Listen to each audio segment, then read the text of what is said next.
From Mamma Mia, welcome to the Spills Watch Party, where we unpack the biggest shows and movies that everyone is talking about.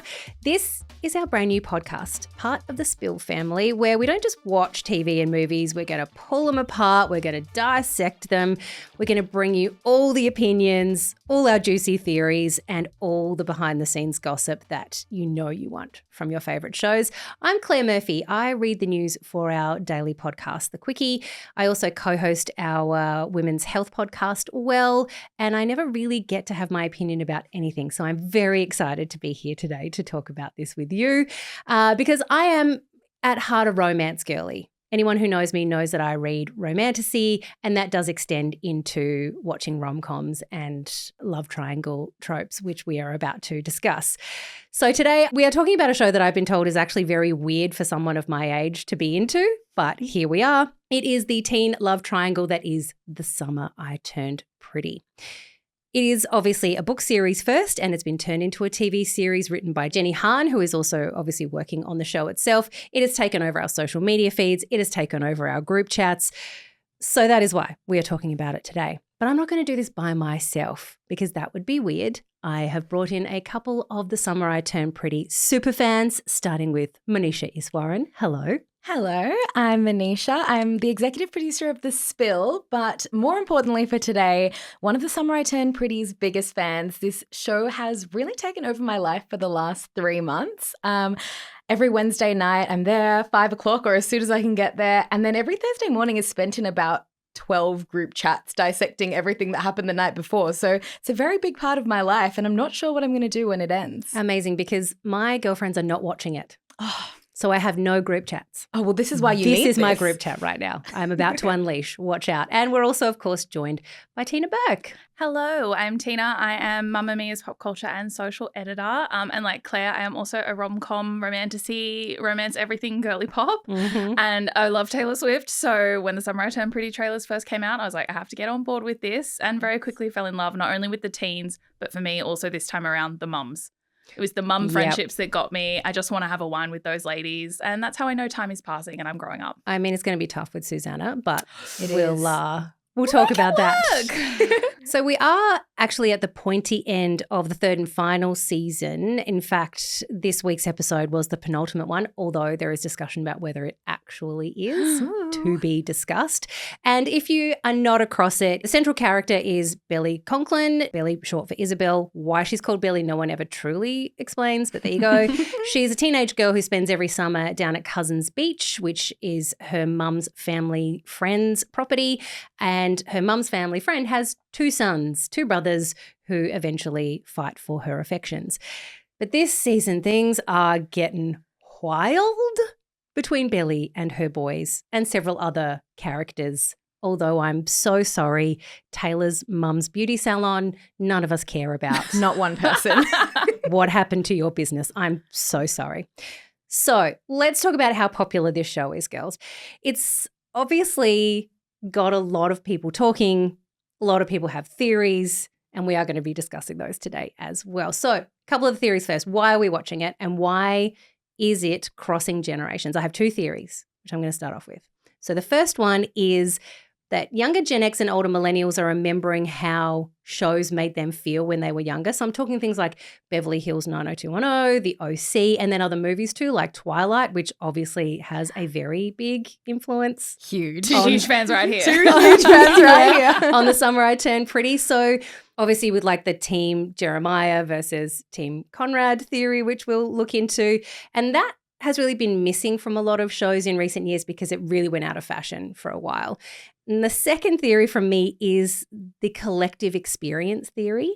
Now, when I was in high school, and I bet you guys, but we were all watching the same TV, we were all watching the same movies, we're all listening to the same music. Now, because we can all stream whatever the hell we want, whenever the hell we want, there's so much content that we're not having those collective experiences anymore. But when we hit on one, and there have been some, let's be honest, like Game of Thrones was huge, Squid Game, like there's lots of shows that have given us that collective experience, but not with romance, and especially not with teen romance. So that is why I think we are all obsessed with the summer I turned pretty. Tina, what is your theory? I agree. I mean, to zoom it out for a second, Beatlemania, teens have always been at the forefront of like pop culture, teen girls specifically.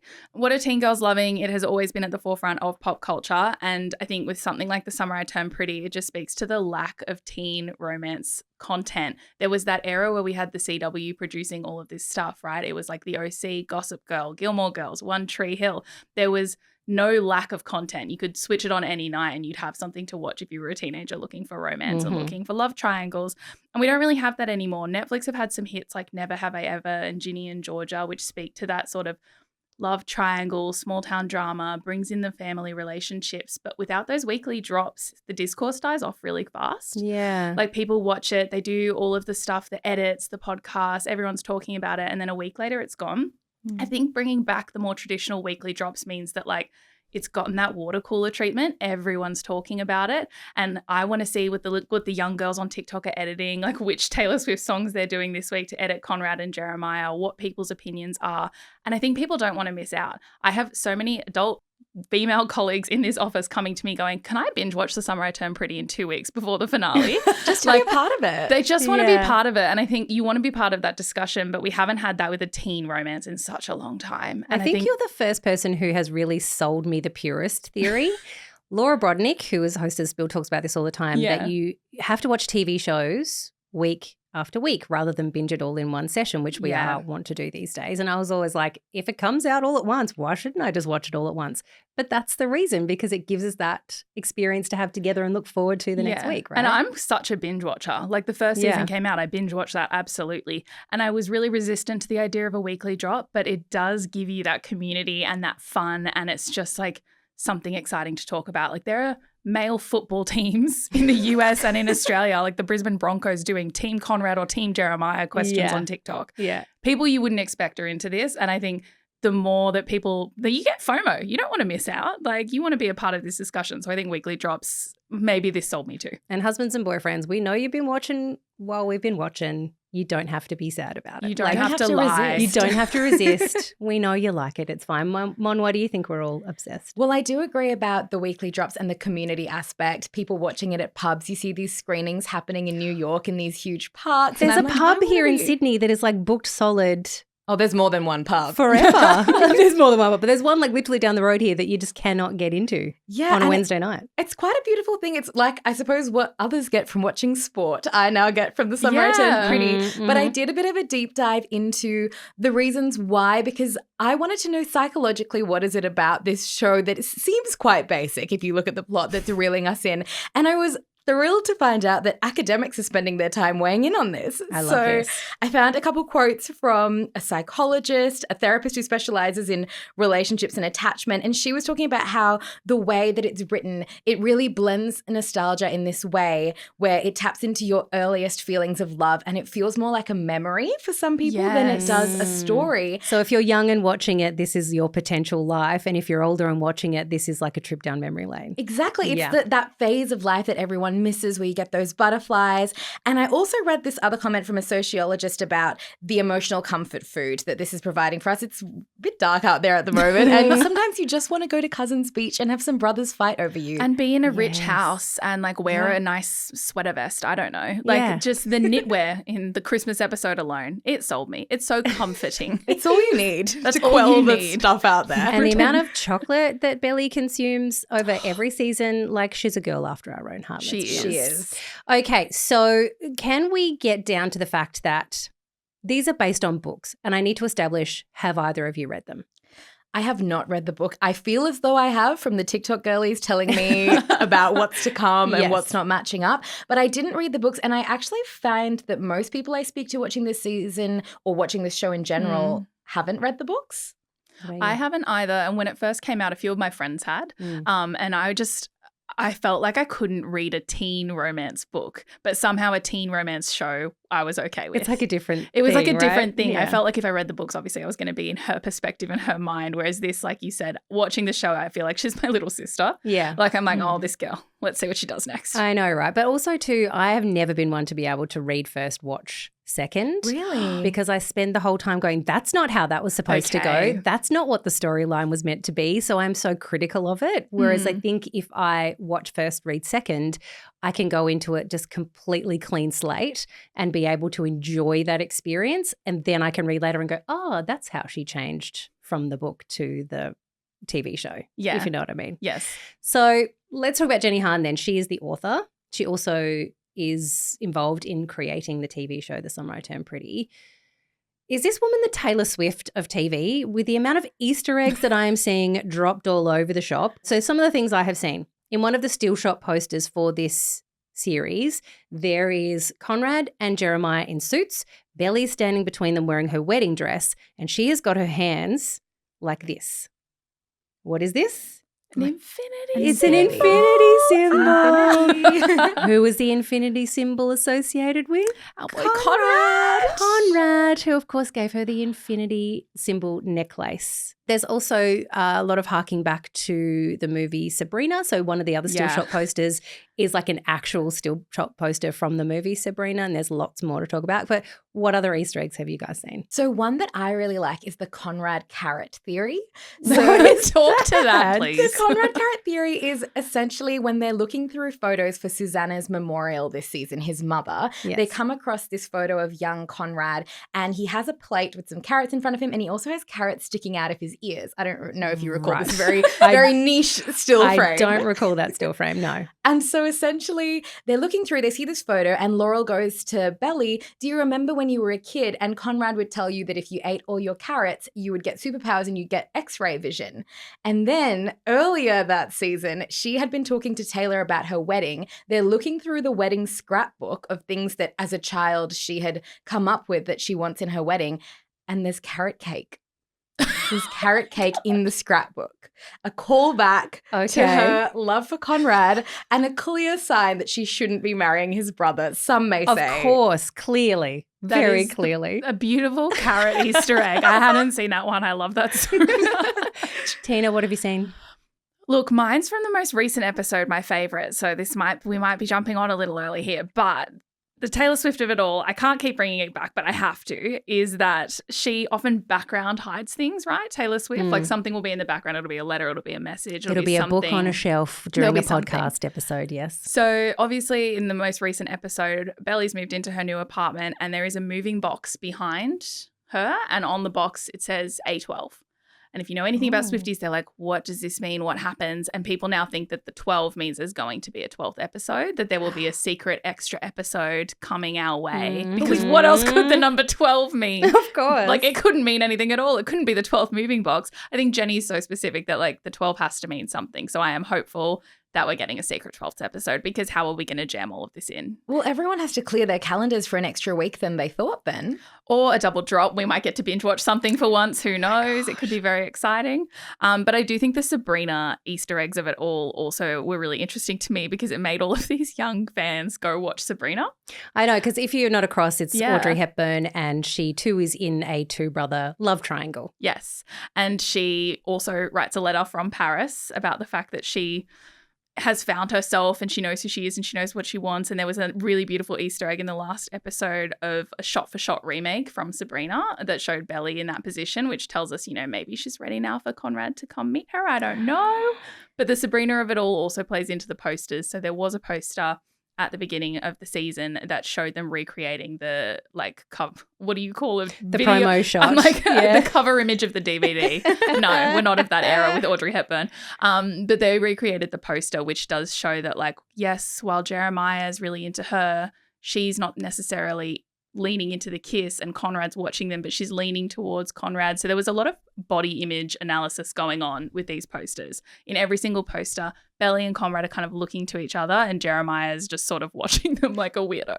Can I talk about another movie reference in this current season when Conrad cuts his leg on his surfboard? Oh, and False God by Taylor Swift plays in the background. Yes. And he comes into the house and he's sitting on the edge of the bath and Belly comes in to patch him up. The sequence of Conrad's eyes exactly match the sequence of Leonardo DiCaprio's eyes in the Titanic when he's drawing Kate Winslet like one of his French girls. The references were beautiful. There's oh so my God. many beautiful 90s references throughout this show, and bringing in ties to all of those big romance stories that we just fell in love with across the eras. I mean, Sabrina was what, the 60s, 70s? Titanic's the early 2000s. Yeah, there's a reference to The Notebook a few times, like with certain shots of Conrad standing in front of the house or standing on the roof, being references to Noah, Ryan Gosling in The Notebook. So yeah, you're right. Like there's all of these cinematic references to be like also Conrad. The scene where they lie down next to each other in the Christmas episode, they sort of fall back onto the floor, and there's a very similar shot from The Notebook, and where you see Rachel McAdams doing the exact same movements, and it is really beautiful how they sort of bring in all these epic romances, not just love triangles that they're calling back to, but all these romances throughout the decades. Yeah. And the floor shot itself is a nod to a Jenny Han classic. So in all of her other adaptations, if you don't know, and other rom-coms, like she always has a floor moment between the two leads. So into All the Boys I've Loved Before, like Peter Kavinsky and Lara Jean have their little floor moment. Happens again in Exo Kitty. So that's also like little Easter eggs just for her fans. In the background shot of one of the episodes, we saw that at some point in the 4-year time jump, Jer and Belly have dressed up as the characters from To All the Boys I've Loved Before for Halloween. So there were some really cute little Jenny moments as well for her fans, including Jenny herself. She cameos every season. She just shows up and I love it. This season she's a country club member. Yeah. In the background somewhere where Belly and Jer are supposed to get married. I like the idea that just like she's got a million doppelgangers. Like she's probably showing up in Paris next week and we'll be like, Jenny! Well, she just plays such a huge role across this because obviously she's the author, she's the series creator, she's an executive producer. She directed the infamous Peach episode where Belly's eating peaches and for some reason it's the most heightened sexual moment on TV ever. If a man ever cleaned my face with the bottom of his sparkling white T-shirt on a day that just looked like that with sunshine, I would die on the spot. Oh, and that's understandable. Like, right? But obviously this series has a few amazing moments, but can we talk about episode 10, which we have just watched? Because, I mean, for starters, the previous episode, Belly went to Paris with a tiny suitcase and a backpack, and we were all having major anxiety attacks because the spot at her school had been taken. She has nowhere to live. She has no money. She has no clothes. She's like running around Paris. Chasing an air tag. Chasing an air tag, which Apple must be delighted with. Thrilling. I assume they sponsored that episode. I presume they put some money towards that one. There is this other theory that red belongs to Conrad, blue belongs to Jeremiah, right? Yep. Yes. What color is Belly's baggage that she has lost? It's blue. It's blue. And what does it all mean? What does it all mean? The whole idea is that she's, got her baggage back. But we had this massive anxiety. And can we also mention the amount of lost money on changed and unused airfares during this season is also driving us wild. Conrad does not go back to California 3 times? And he pays $470 to change his flight from Brussels to Paris. Yes. Like it means nothing. You're a student. The mention specifically, just quickly, of the $473, I was like, that's to show that Conrad has money because Jeremiah's broke. Jeremiah's a broke ass now Conrad working can in a afford restaurant. to do a flight. But back to the top of the episode. Exactly. She's lost her luggage. So that is in episode 9. So episode 10, she's established herself as working illegally in Paris. And doing uni online. She's like, I'm being paid cash, actually. She's not one, but 2 jobs that she's doing that for. But yet she has a 1-bedroom apartment looking over the Sacre-Cœur. That makes sense. I mean, eventually she does. there. But at the beginning, at least they did make her look like she was living in shitty conditions with a whole bunch of different housemates, which I did appreciate because often in shows like this, they do end up in these palatial apartments. Emily in Paris. Emily in Paris, FYI. So in episode 10, she has established herself as being in Paris, but she's not as established as she wants to be as yet.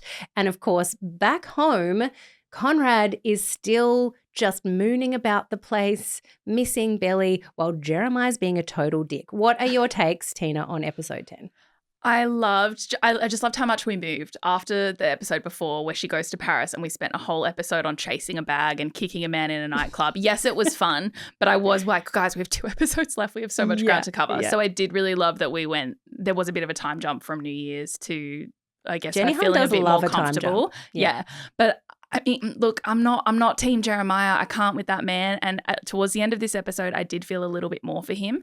But watching him sort of make his way through the friend group, the stuff about Adam cutting him off, his behavior throughout it all, I was like, Jeremiah, we still have so much growing up to do with you. And I know that you were hurt and I know that you've been, left and your brothers hurt you. But I still just feel for Conrad, because watching the way that they were all having this Friendsgiving and Conrad's not invited and he's at home by himself, I'm like, Stephen and Taylor, come on, you guys are friends with Conrad too. Mm-hmm. And I understand that you would pick a side in something like this, but it made me really upset. I did cry a few times in this episode for my boy Connie. Love that guy.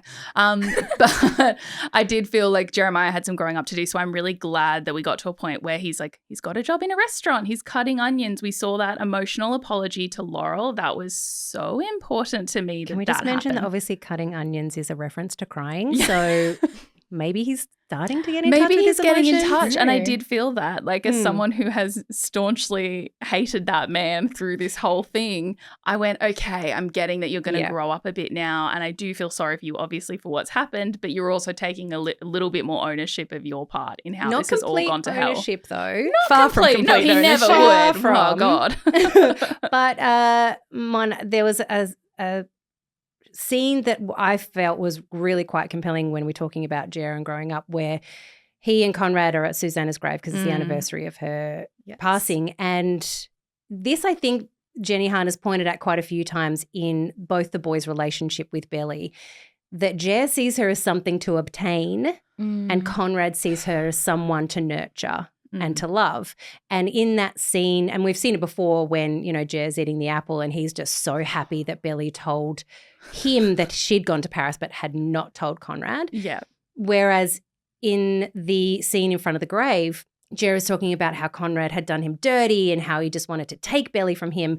And then Conrad says, she's not an object. Yeah. And we can fully see this now flesh. And the boy is in therapy. He openly talks about Conrad, this is being in therapy, which is amazing. So we can just see that really pointed difference between the two boys and what their actual relationship with Belly is. What I also take away from just in general both those boys, how they've gone in these last couple of episodes compared to Belly, is that we just see this contrast between we finally see her get some agency as a protagonist, have a hot girl summer that we've all been wanting this whole time, actually get away from these two boys, whereas their lives are very much run by what she does. They're always thinking about her, and I think it's when Taylor says to Jeremiah after the wedding breakdown, he says, Belly is my whole world. And she says, maybe she shouldn't be. Yeah. I think this recent episode and even how the way they're talking about her at the grave really calls back to that. It's like, you guys need to have some other things going on in your life that aren't just about this girl who's in Paris living a whole new life. Go get some hobbies, boys. Get some hobbies, do some knitting, go catch fish, do what men do, or whatever. But it does speak to how much of even their wedding rehearsal speeches, the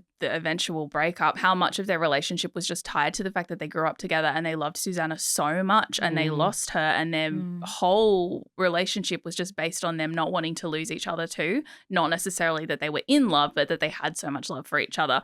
And his wanting to beat his brother finally at something. So to have that moment at the grave where Conrad finally got to a little bit stand up for himself, because my poor Connie has been copping it. And I know he did the wrong thing by telling an engaged woman he loved her. But I mean, would I want my ex to tell me that he was still madly in love with me the night before my wedding? Yeah, possibly. Maybe a week out. Give me a week. Yeah, give me some time to process. Give some time. But to see him actually say to his brother in that conversation, first of all, she's not an object, but also you did the same thing to me. To actually have that moment of confrontation, to go you moved in on her a month after I'd broken up with her and knew I was in love with her. What did you think would happen? Yep. Did you think I could lose those feelings that you saw so obviously? I was like, yes. Yes, Conrad. We finally got it. And yes, it was emotional and it took, I guess, months and months. It's not quite the same, though, I would like to point out. That moving in on your brother's high school girlfriend a month after you broke up, storming in the night before the wedding, little bit of a difference. Just not to defend Jeremiah, but I honestly feel don't see Jeremiah's indefensible at this stage. At this stage. I'm so sorry to that man, but... But can we talk about the cake, please? we have to talk about the $750, his one thing, the one thing he wanted for the wedding, $750 wedding cake, 2-tier dark chocolate cake with a raspberry coulis filling and a mirror glaze on top. That's his one thing. The ring could be tiny, but he had to have the $750 dark chocolate cake. Smallest ring in history and a $750 cake. I mean, have you seen how many people have recreated that? Have you seen that Jenny Han ate No. the cake? She put it on her Instagram Stop stories the other it. day. I was like, oh, Jenny, you devious woman. And the important thing we learned is cacao is the bean. Cacao is the bean. The Willy Wonka edits of Jeremiah got me through that episode because that was nonsense and I wanted him off my screen and I was like, you are Willy Wonka. Trash. One of the pure villain moments that will go down in history, undoubtedly. 100%. Yeah. Even worse than everything else he did this season. I mean, there's a pretty high bar set for how Cheating in awful. carbo, Cheating, cacao beans, telling his brother, I gave you belly. No, it's the cacao beans. No. Speaking of the cheating scandal too, there is a big call for T-shirts to be made from Stephen's iconic line in this series, who the fuck is Lacey Barone? I need it on a T-shirt. I need it on a mug, a hat. I'll wear it everywhere. I need a spin-off into Yeah. who Lacey Barone is and why they hooked up in carbo. It makes it worse that it was in carbo. Somehow that makes the cheating much worse. Oh, the fact that it was twice too. Oh. Ew, Jeremiah. Look, let's focus on Belly for a second Yes. because she does, as you said, she's had hot girl summer and then we've, got her in winter now with this beautiful Spanish Chalamet. Mexican, Timothy Chalamet. yeah, Benito. Benito. Oh, he's dreamy. He's gorgeous and obviously like it's New Year's and she goes in for the countdown passion rule. Like finally she kisses someone whose last name is not Fisher. Yeah. And now she's got her own apartment because her friend has moved in with her girlfriend and given up her apartment. And she's establishing herself as like an actual individual rather than as an extension of the Fisher family. Yeah. And now we know Conrad is coming. Like what? Why? I think he needs We to like the stay. hot boy in Paris. We do. Yeah. And this episode, I've become a staunch, I'm just going to call him Timothy Chalamet, Latino Timothy Chalamet supporter. Like, Yeah. he's who I now want to win. Maybe not forever, but for now. Like, this is not long enough. Yeah, I do feel a little bit how I felt watching Bridgerton season 2 when suddenly they're walking down the aisle and I'm like, how are you going to get out of this? That's how I feel with one episode left. I'm like, we don't have enough time for me to For that be end to okay be with tied Belly up. to break up with Mr. Timothy Chalamet, to feel whatever she feels, and then for Conrad to be there, and then for us to see them happy for once. We've seen so much heartache for them. I want to don't see have them happy. I'm time. like, Conrad, we don't have time. Get to Paris. But also Timothy Chalamet's there. What's going to happen? I like that guy, but whatever. He's fine. My main thing is He's no Conrad, but he's fine. he's no Conrad, but I agree. It's so nice to see the sort of little time jump after New Year's where it was like, she's speaking French to her roommates and she feels so much more confident. She can have a whole conversation. Okay, just in saying that, I hated that her French was that shit when she got to Paris because we saw her reading the Hunger Games in French at some stage in a she had previous to She be did season. not better. intake any of that content. She spoke French in a previous season too, and it was a damn sight better than what she had when she rocked up to Paris. Yeah. When Like, you don't use it, you lose it. okay, maybe like that's a symbol too of like how much she gave up for Jeremiah because he was, Because that man does not speak French. he does not speak French. He's Yeah. not practicing it, and she gave up a lot to be with him. So maybe Yeah. that is a sign of that too. But like seeing her speak fluently eventually is like, oh, Yeah. this is so nice. and have a complete friendship group that's not tied to who she was as a child, and to have a romantic interest that doesn't have the surname Fisher it was just really nice to see her growing up and having that moment because I think she needed it. We're off book at the moment. Jenny Han is just doing whatever she wants at this point. So I think if we'd gone straight to Paris and then Conrad showed up, like it wouldn't have felt like she was ready for it, and it wouldn't have felt like she was an adult. Like it really felt like two kids cosplaying and getting married when Jeremiah and Belly were going through the motions. So she really needed to like have that independence and grow up. So I just loved seeing her like get this new apartment, And be supported be by her supported mum. by her mum, have a like lovely phone call with her mum and be like, oh, great, cool. You're not going to try to stop me. Like it really felt like her coming into adulthood, which is just what she needed. Yeah. Before we move into our theories of where we're going to go in next week's episode, can we just call out a few things from this season? 1, Taylor is my MVP of season 3. That girl is the best damn friend anyone could ask for. She's also befriended Conrad, who she swore she would never be friends with, just to give him the updates that he so desperately is looking for with his woman now in Paris. Her and Stephen, great. Denise, I loved, still love. She's a great character. I do not want to see her hook up with Jeremiah. No. Even though they are sharing an apartment right now. Please do not take it in that direction. She's too good for him. She'll become his mother. In a his way, mother it figure. looks like she Yeah. is doing that, but I just don't want to see him hook up. No, I agree with you about Taylor. I love Ray and Spencer. I think they have great chemistry, her and Belly. One of the moments it really rang true for me, what you're saying about her being such a great friend, is at the bachelorette party when Belly's crashing out in the bathroom, spiraling about which brother she wants. If that was my friend the night before, or like a couple nights before the wedding, the way she handled that was more grace than most would give. Yeah. And she's just there for her through every step of the way. Even though she's got so much going on in her own life with Belly's brother, she really proved herself as an amazing friend in an adult way this season. Yeah. She's very mature. And I think she's been misunderstood a lot. In season 1 and 2, people were like, why is she so against Conrad? She's like sabotaging their romance. She's getting in the way. But I think she's just really pro Belly. She's just pro her best friend. And the second that she felt that shift, that at the bachelorette party, she realized, oh, this isn't what you want. She did the hard thing and she had the conversation with her of being like, don't marry him if you're not in it. And, you know, I know that Belly was upset, but for them to have that little fight on the wedding day was obviously very upsetting, but it also showed that like Taylor's just team love and team Belly and her friend. And even when her friend's going to be mean to her, she will be on her side. Yeah. Yeah. I loved 100%. Taylor this season. She was so fantastic. I also kind of feel like Ray and Spencer could be our Anna Kendrick from the Twilight Yes. series. So Anna Kendrick played Yes. Jessica, who then went on to be one of the biggest stars of the cast that was in that. She went on to do Up in the Air shortly after with George Clooney, Pitch Perfect. She's done so much. And when I went to the Summer I Turned Pretty event that was held here in Australia when they were doing all their promo, I felt Ray and Spencer had that similar kind of energy, that feisty energy. She gives a great interview. I think her scope as an actor, like her character is quite different from who she is as a person. And I'm really excited to see where she takes it next and see if she could be that side character breakout star from this series. I would love that because I think she's incredible. Yeah. Let's look at the parents for a second. Adam, still a major dick. Ordering the seafood platter when someone else is paying. How could you? What an asshole. But also the advice he's giving his sons. Like, could it be any worse? Like, that's why I didn't speak to you after your mother died, because silence is great and space is wonderful. Like, what an idiot. And I've run off with my secretary, And I Kaylee. ran off with my secretary who I cheated on your mother with, who I Yeah. brought to the wedding. Like, he's just all around horrible. And, you know, we look at Jeremiah and the real, like, descent of his character into quite a bit of a caricature villain this season. And then you look at his dad and you're like, maybe it makes sense. Maybe Maybe it Conrad's does. the one who took after his mum and Jeremiah took after his dad. Well, Jeremiah did say that Conrad has her hands. He's more like Susannah than he is. He is. It's so Adam. true. Oh, but I do think the best thing for Jer is going to be being cut off from his dad. That man is crazy. He is toxic. Yeah. Laurel and John. For starters, why did John have major heartburn?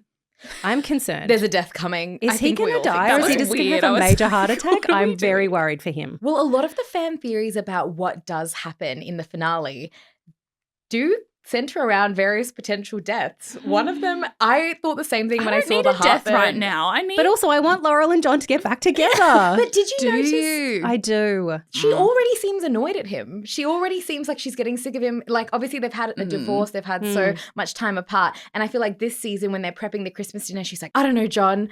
And she's just getting really worked up at him about little things. And I'm like, is this a sign that they're maybe not you happy. got caught up in the love bubble yourself and thought this could work out? But- Okay. You might be changing my mind. I also read it as her being irritated by him, but maybe it was also her being irritated by, like, is Jeremiah coming? Where, like, what these feuding brothers are going to do to ruin my Christmas? Who could say? Like, but it did read a little bit like she was not thrilled with him asking her questions all the time. But maybe they'll have some healthy communication and work it out. They I might mean, get hopefully. Conrad's therapist. They Maybe might could get Conrad's chat to therapist. Conrad's therapist and sort it out. Because when the trailer first dropped and we have that scene of Belly in the white dress, which we now know was her rehearsal dinner dress, a lot of people theorized that it could be at her parents' wedding getting back together and she's some kind of bridesmaid. I mean, other people said the same thing about Taylor and Steven. So, I mean, I doubt we're going to, in one episode, see her parents fully get back together and get married, but maybe. I just want Laurel happy. And if that is with him, Same. I accept that. She's a wonderful human being, Laurel. I would like her to be everyone's, like, second mum. Yes. She's Yes. lovely. Okay. It would be remiss of us to not have a giant Swiftie in the room and not discuss the insane amount of money we presume they spent on the music budget for this season. How many Taylor Swift tracks have we seen so far? Do we have a count? Does anyone know? I feel like we've had a there couple was like albums 3 in the worth. last episode. Yeah. Like, it was a lot. I spoke to Jenny Hahn before this season started and I asked her about the needle drops and I was like, are you writing to them or are you adding them later, right? And she's spoken a lot about how she's written to them. And I think the biggest one from season 1 was The Way I Loved You. And that was in the debutante ball. It played as, Conrad came to save Belly for the first time, and they have this big romantic moment and Taylor Swift plays. That was beautiful.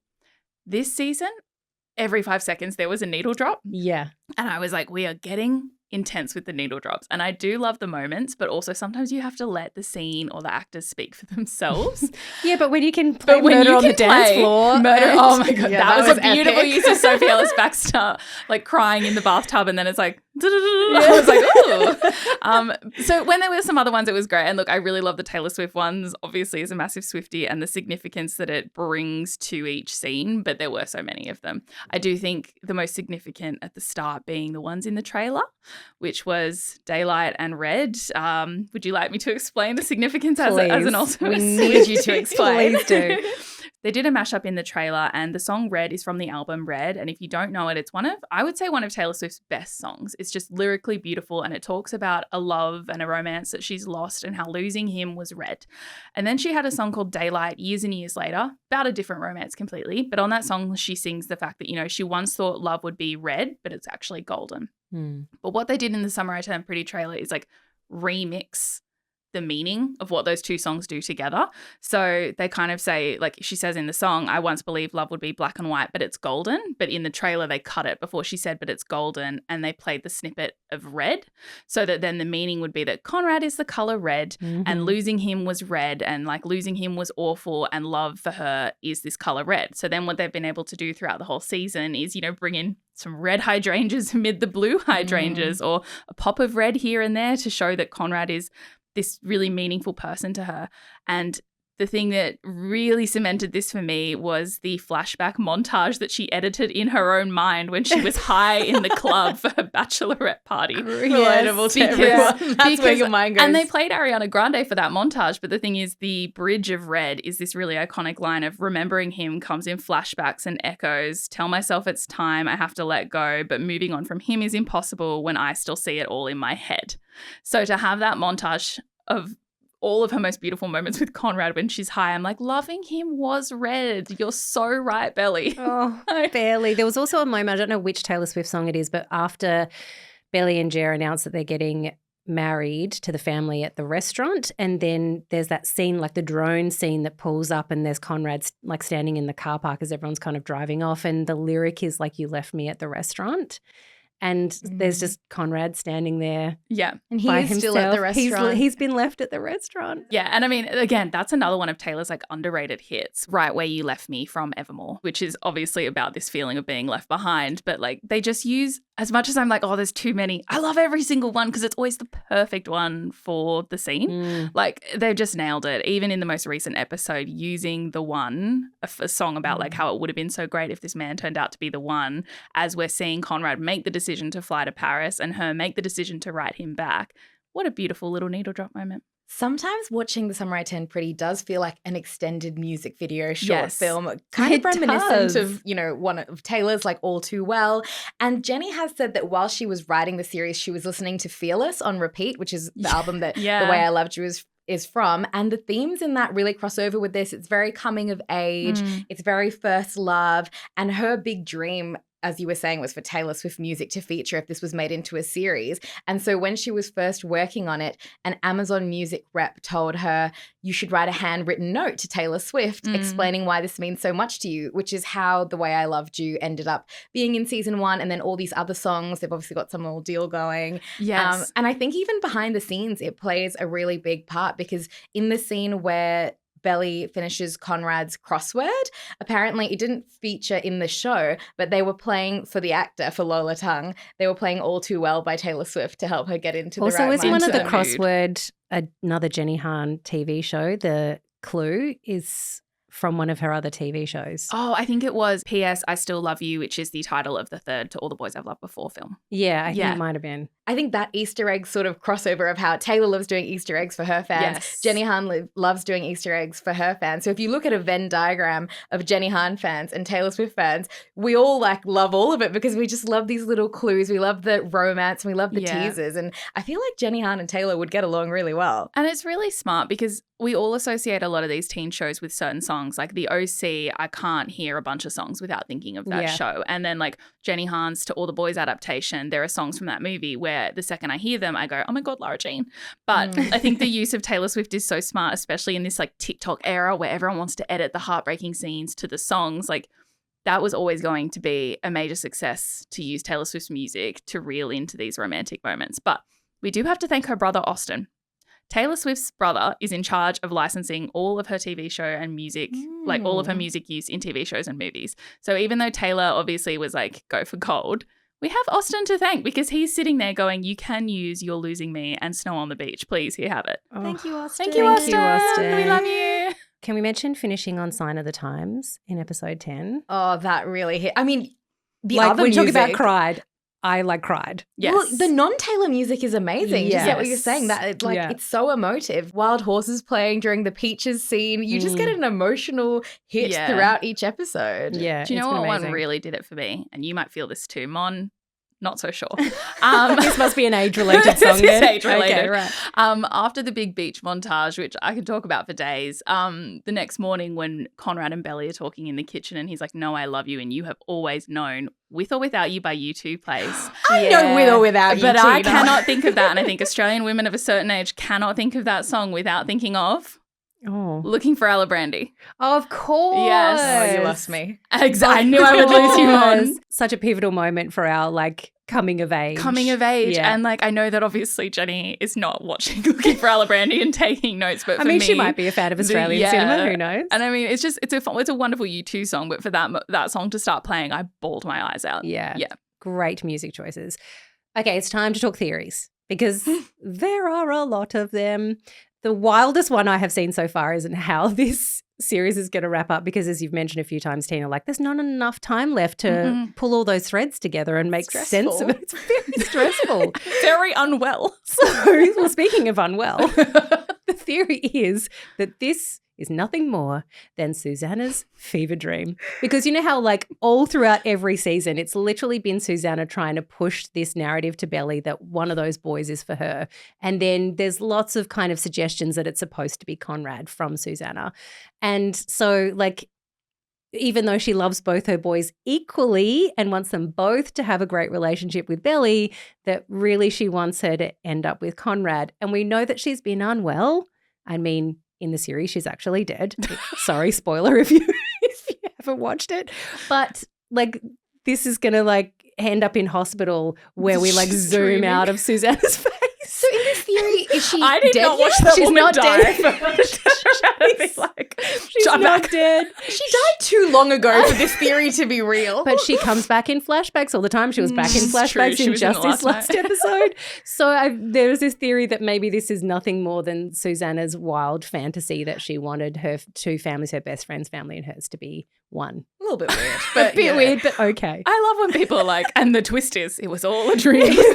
We're going back to like grade 3 English class. And he woke up and it was all a dream. And Susannah is alive and everyone is fine. And everyone's happy. Start again. Yeah. Okay. Well, I have what have you another heard? death-centered theory, Oh which my I've been God. circulating, Okay. which is essentially that Conrad, I don't know how exactly he would get sick enough to die in one episode. Maybe there's a time Oh my God, jump. this is why everyone keeps talking about why his lips are so pale. Yeah, well, he looks He a just little needs bit ill. chapstick. And a lot of people are saying maybe, okay, this is a bit of a leap and a jump, but maybe we're gearing up for Conrad to die. Kaylee, his dad's secretary/girlfriend, is pregnant and they are gearing up to an ending where they name the baby after Conrad. A couple of So theories. Adam has 2 children he calls Conrad. That's odd. That is actually odd now that you mention it, but maybe it's Conrad Jr. A couple of theories a couple of little tidbits that point to this.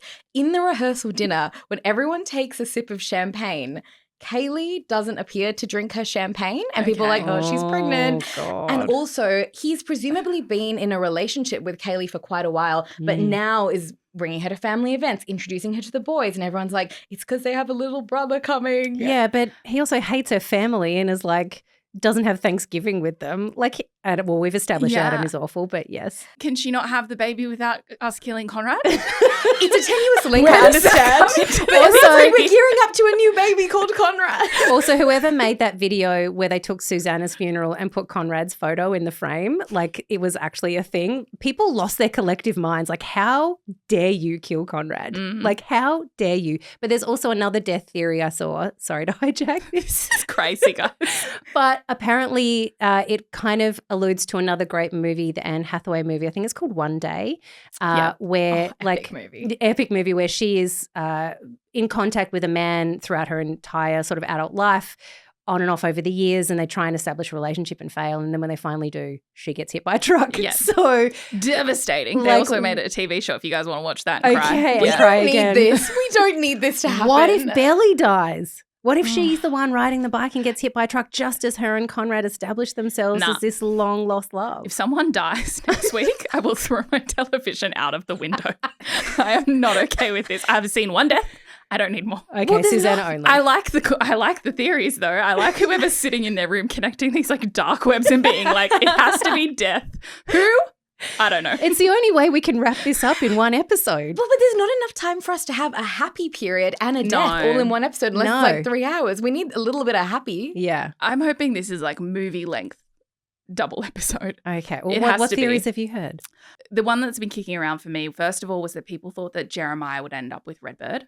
So that was one theory that was kicking along. Wild theory. They were like, they wore the same like puka shell necklace once and everyone was like, ooh, synergy. They must end up together. They're actually quite fun, but I think they're more bros. But the one that is taking hold of me since the last episode is the fact that Denise kind of speaks about the fact that when she falls really hard. And she's looking at Jeremiah in this kind of way that's like, I'm talking about you, dude. No. Like, I'm talking about you. And I don't want it to happen, but I do think that Jeremiah and her are going to fall in love and we're going to see them be happy. We're probably not even going to get any time of Conrad and Belly being happy. We're sure going to see these two bloody people be happy together. Will Conrad hook up with Agnes? Surely not. Denise and Jeremiah, Agnes and Conrad. Show ends. Susannah's fever dream. Show ends. Everyone's dead. Fever dream. Climate change kills them all. Cousins gets flooded. It's all over. That's too dark. But yeah, I think they're going to obviously end up together is the way that we're going. That's the more realistic theory that I have seen recently. And the theory about the box has convinced me that we're going to get a second drop of an episode. I think they might try to surprise us, like it's going to end. There's going to be internet uproar. And then they're going to go, we've got one more to go. Here you go, guys. Here's a treat. Okay. Well, my personal little theory and want is that so these two boys drop off for a good while, like no letters, no telegrams, no He's SMS, on the plane nothing. to Paris. He gets back on the plane, he turns around. Can we just talk about the letters for a second before you go into this theory? Because the letters, oh my Lord, the Belly does not respond to except with that little whack. Here's my new postcard. address. Here's my new address. So she still wants the letters. Yeah. But like, oh, I miss you. I love you. And it's like, I don't know how I would feel if someone wrote me letters like that. I think about you all the time. She's like, that's So sweet. beautiful. That's nice. Here's my new address. But the one, like the final one he sent her before she finally was like, all right, here's a postcard, like of being like, just in case it's not clear, like I think about you all the time. I was crying. I'm a grown clear. woman. This is insane. Yeah. Well, he also sent her Junior Mint. Yeah, that was so beautiful. But also Taylor, And then she just like is so chucked it on a me, desk. like to see that like she got a package and she's like, I'm opening it right now in the middle of the party. When she says to Belly, the Fisher Boys were like so last season, get a new purse. I was like, Same. I need to clap that. Yeah. That was so good. But sorry, your theory that you want, what do you want to happen, Mum? So what I would like is they just drop off, they leave her alone for a little bit. She has a whole Emily in Paris era with Benito, Timothée Chalamet, and she learns how to ride a Vespa. They were doing that after a few wines, which was giving me anxiety. I was like, get off the road. So irresponsible. Do not drink and drive. Exactly. But then in the future, because I really do think that Taylor and Stephen are endgame and they're the true love really of this season. I really think that in a few years at the wedding, that could be a great point for reconnection. She's gone off and had her own thing. And then at the wedding, I assume she'll be maid of honor or bridesmaid or something. They'll reconnect. And then that might be a good time for her and Conrad. Although I really just hope he's gone on Hinge or like gone on a few dates with some other girls in that time because he's a lovely boy studying medicine. Like he should really just, you know, just play just see what's out there. But once he's done that, then they can come together and then loving him can be read. Of course, he'll be in the bridal party too because he and Stephen will make up and be happy. I would love that so much. I wish we had 50 more episodes and like 10 more seasons because I need to see Stephen and Conrad together again as besties. And I want to see Taylor and Steven living Taylor together. and Steven happy. Yeah. And I want this. Rewrite the script. Okay, no more deaths. Yeah. Mon has the answer. That I'll is send what we through want. some notes to them after Thank this. you. Yeah, you go get on a call with Prime Video. Let's sort this thing Hi, out. Jenny. You can use a Taylor Swift song, but this is what I want. Well, I think we could talk for another 2 years about this season of The Summer I Turned Pretty, but you will get another dose of this because there is technically, whoever you want to believe, one more episode left to go. And we will be back to talk about it next week. So we will. Stay tuned for that. We'll see you back here next Thursday. Oh my God, finale, beside myself. Who knows what will happen, but we will talk about it.